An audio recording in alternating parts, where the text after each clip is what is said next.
I get stressed out a lot. Stress is a big deal in my job. Stress is a killer. Stress will have you talking about death. Stress is a big deal.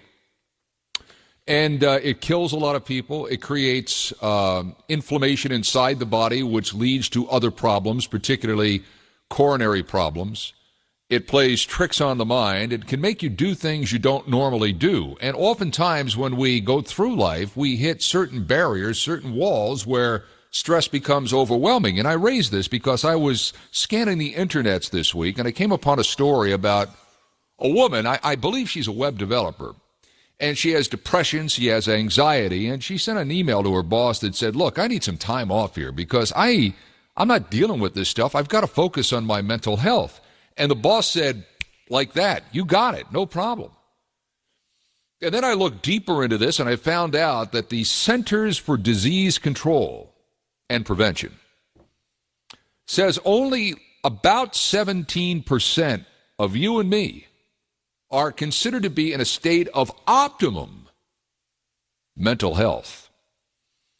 And that stress can lead all of us to becoming disengaged at work, and then that leads to absenteeism and more accidents and 60% more errors and just a whole lot of bad things. So the question becomes, should all of us be looking to our bosses and saying, look, every so often I'm going to ask you for a mental health day. And it's not going to be a day when I, just want to sleep all day, although that might be good. But it's something that I'm going to do to help me with my mental health, because hopefully when you ask for something like this, you have a plan, be it with a doctor or a therapist of some other nature that can help you regenerate the mind and regenerate your focus. John Edmonson is a wellness expert. We had John on the show here about a month and a half, 2 months ago, and I loved having him on the show because he views life in a different way. He views it from, a holistic sense. And he's kind enough to give us some of his time here on News Radio 700 WLW. John, welcome back to Cincinnati. Thank you for joining us. Ken, thank you for having me back on your show. Mental health is grossly underappreciated, misunderstood, and I think if people treated that, and I mean by people, you, me, any of us walking around, if we treated that like we do a cut or a bruise or a break, we'd be a hell of a lot better off. And I just don't think it gets its just due. And I think this is wonderful, what this woman has asked for and what her boss gave her. I don't know how you feel about it, but I just think that we need those things as human beings, don't we? I totally agree. And I read this story, too, and her name was Madeline Parker, and I'm just amazed by her. And what really impressed me was the way that she communicated to her boss, which is a great example of how to do it if you need that mental health day. She sends out an email to her team, and it doesn't just say, I have depression, I'm sorry, I'll be out. It says, you know what, I'm going through a hard time. I want to be at 100% for y'all. I'm going to take a couple of days to do it, and when I get back, hopefully I'll be at that 100% for you.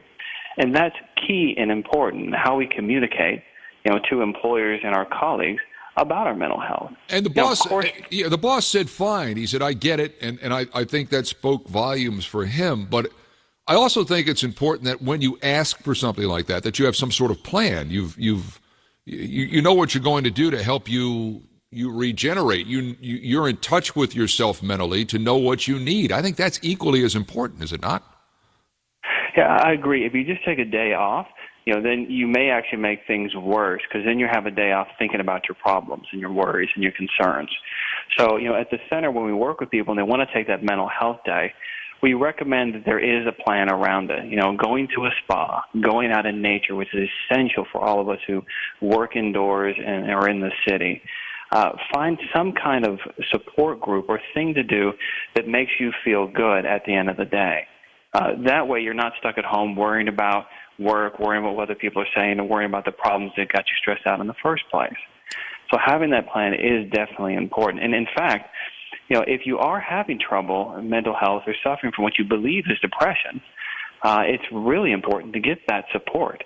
Get online, find a good therapist who can help you get an action plan. Because, feelings and emotions are mentionable, but they're also manageable. Yes. And if we have an action plan to deal with them, then we're much more likely to recover from whatever is going on and be 100% at work and in our lives. Well, in anticipation of your joining me, I mentioned a couple of hours ago that what we were going to talk about, and somebody said, "Well, what are Saturdays and Sundays for? Those are my mental health days off." And I think because we're so stressed during Monday through Friday, and we're pulled in a number of different directions, and some people are working not one job, but they're working two jobs. Saturdays and Sundays in and of themselves anymore, if you have kids especially, become stressful days. This is something completely different. This is me time that we're talking about here, not family time, not what can I do, what errands can I run, and this and that. These are things that help me get better as a person that will then help my family or help my employer. Two different things, aren't they?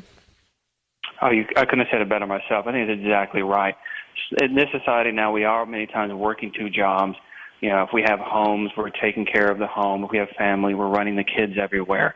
And many of us are just as stressed out on Saturday and Sunday as we are at work, and the weekends feel like work to us. Yeah. If that's the only time you can take a day off, if that's your mental health day, then make it one. It has to be, if that's your Saturday, choose things that help you relax. But the reality is, for many of us, we have so many things going on, we can't pull it off on a Saturday necessarily. Yeah. So taking that mental health day during the week, not always, not too many times, but just enough to really recharge our battery and get our mindset right. And many times it does require being away from friends. So the weekend you're spending time with friends, you're going through that depressed state. That's great to be around other people, but a mental health day can also be where you're taking time back from even your friends and your family just for you, just for your mind, and really contemplate maybe what is stressing you out, what goals in your life you're not achieving that are causing you anxiety, or maybe what are some simple things you can do to alleviate your stress and get back on track. John Edmonson is a wellness expert. He's joining us here on 700 WLW to talk about this, getting a mental health day into your life every so often. I thought the employer's reaction to her request for it was spot on. I really do. I don't think enough employers understand the aspect of right. mental health and how it affects productivity. If you're working for somebody that you go to your team leader or you go to your boss or whoever you have to go to for vacation time or whatever and say, look, this is what I need. And if that answer isn't like this woman got, you got a problem with where you're working, because sweatshops, places where the work is the most important thing and the worker is discounted, those are not places you need to be in life. I know some people have to work in those places, and I feel sorry for them.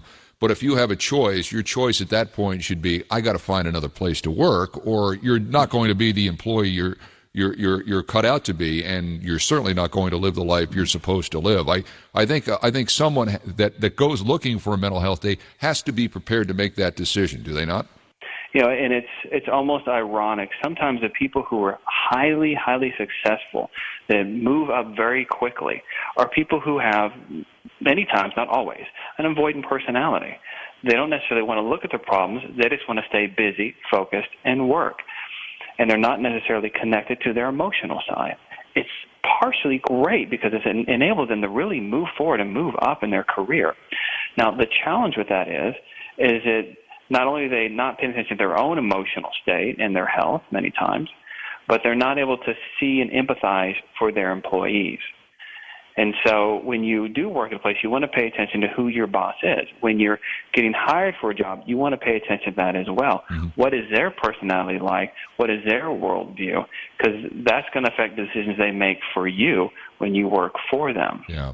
How if you I know it's very difficult to quantify, but stress has so many implications on physical health. Have you been able to, in your time as a wellness expert, been able to see the effects of stress on people's physical well-being? Oh, sure. It's almost immediate. We can all see it if we really be mindful about it. You watch someone at work, you tell they're stressed, they begin to, start tugging on their neck, their shoulders get tense, they don't look like themselves, they're not sleeping well. Statistics and studies will tell you the same thing. People who have high levels of stress over 10 years and don't deal with it are 27% much more likely to have cardiovascular disease or cardiovascular pathology. Many people are now doing research and study on how to help people who have cancer reduce their stress so their outcomes are better. And when I've conducted groups for people who are either working through or surviving cancer, all of them believe that it was a factor. And they all say they wish they had learned about these relaxation and stress reduction techniques beforehand. I mean, of course, that's part of the mission of our center is to teach that, and why I'm so grateful to be on your show to say that to everybody who's listening. You're making a choice when you don't deal with your stress. And you're either choosing health or you're choosing illness. Yeah. Now, a little bit of stress is okay. That gets us moving, gets us up, makes us worry about our bills, makes us take care of business. Don't get rid of all of it. It's the unhealthy stress where we're stuck in a job or a situation we think we can't get out of, and we think about it all day long. When we're still worried about things that happened 20 years ago and we just can't let it go. Yeah. That's the unhealthy stress that we want to change and let go of. That can, once we do, really improve our health and our life. John, I know you operate out of the Dallas area. If somebody wants to find you, find out more about what this is all about, where do they go? Where can people find you, John? Oh, sure. So be near downtown Dallas, and our website is marulamedical.com.